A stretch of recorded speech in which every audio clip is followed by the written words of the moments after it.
কুরআনে উল্লেখ আছে যে একজন মানুষ মারা গেলে তিনটি জিনিস রেখে যায়। তো আমি জানতে চাইছি যে একজন ব্যক্তি মারা গেলে তার সন্তানরা ওয়াকফ বা সাদকা দিয়ে ভালো কাজ করতে পারে কিনা। কারণ আমাকে বলা হয়েছে যে একবার মারা গেলে আপনি আপনার ওয়াকফ বা ফরজ হিসেবে যা কিছু রেখে যান না কেন তাতে কোনো লাভ নেই। এটাই আমার প্রশ্ন, যে আমরা আমাদের পিতামাতার মৃত্যুর পর তাদের জন্য ভালো কাজ করতে পারি কিনা এবং তবু এর জন্য সওয়াব পেতে পারি কিনা।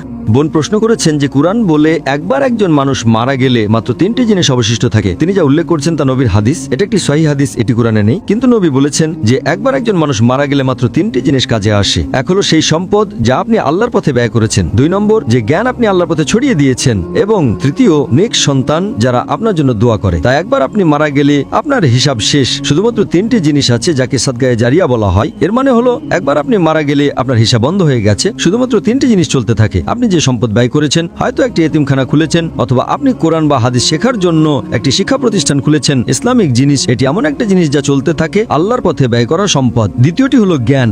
হয়তো আপনি লেকচার দিয়েছেন, আপনি বই লিখেছেন এবং মানুষ তা থেকে উপকৃত হচ্ছে, যে জ্ঞান আপনি ছড়িয়ে দিয়েছেন। এবং তৃতীয়টি হলো নেক সন্তান যারা আপনার জন্য দোয়া করে। এর মানে আপনার সন্তানদের নেক হতে হবে, এবং শুধুমাত্র যদি তারা নেক হয় এবং তারা দোয়া করে তবে এটি সাদকায়ে জারিয়া হবে। তাই একজন পিতামাতা হিসেবে আপনার প্রথমে আপনার সন্তানদের নেক বানানো উচিত, কারণ পিতামাতা সন্তানদের শিক্ষিত করার ক্ষেত্রে একটি প্রধান ভূমিকা পালন করে। 100% না হলেও একটি প্রধান ভূমিকা পালন করে। এই কারণেই আমাদের প্রিয় নবী বলেছেন যে সন্তানদের সরল পথে রাখা এবং তাদের শিক্ষা দেওয়া পিতামাতার দায়িত্ব। তাই একবার যদি সন্তানরা নেক হয় এবং যদি তারা আপনার জন্য দোয়া করে তবে আপনি সওয়াব পাবেন। তো আপনি যদি বলেন যে আপনি আপনার মৃত পিতামাতার উপকার করতে চান, ঠিক আছে। যদি আপনার কাছে তাদের সম্পদ থাকে যা আপনি উত্তরাধিকার সূত্রে পেয়েছেন এবং আপনি তা আল্লাহর পথে ব্যয় করতে চান, হয়তো দাওয়ার ক্ষেত্রে, হয়তো কোনো ইসলামিক কাজে, ঠিক আছে, তারা এর সওয়াব পাবে। এবং যদি তারা আলেম বা জ্ঞানী ব্যক্তি ছিলেন তবে আপনি সেই জ্ঞান ছড়িয়ে দিতে পারেন। এবং তৃতীয়ত আপনার নিজেকে নেক হতে হবে এবং তাদের জন্য দোয়া করতে হবে। তাই 1 নম্বর, আপনি নিশ্চিত করতে শুরু করুন যে আপনি 5 ওয়াক্ত নামাজ পড়ছেন, আপনি রমজান মাসে রোজা রাখছেন, আপনি যাকাত দিচ্ছেন, আপনার ফরজ পালন করছেন এবং আরো বেশি বেশি দেওয়ার কাজ করছেন। তাই একবার আপনি নেক হয়ে গেলে এবং তারপর আপনি তাদের জন্য দোয়া করলে আল্লাহ আপনার দোয়া কবুল করবেন। তাই আপনি যদি সত্যি আপনার পিতামাতার উপকার করতে চান, 1 নম্বর, নিজেকে নেক বানান। নিজেকে নেক বানানোর পর আপনার তাকওয়া বাড়ান, আপনার ঈমান বাড়ান, আপনার আমল বাড়ান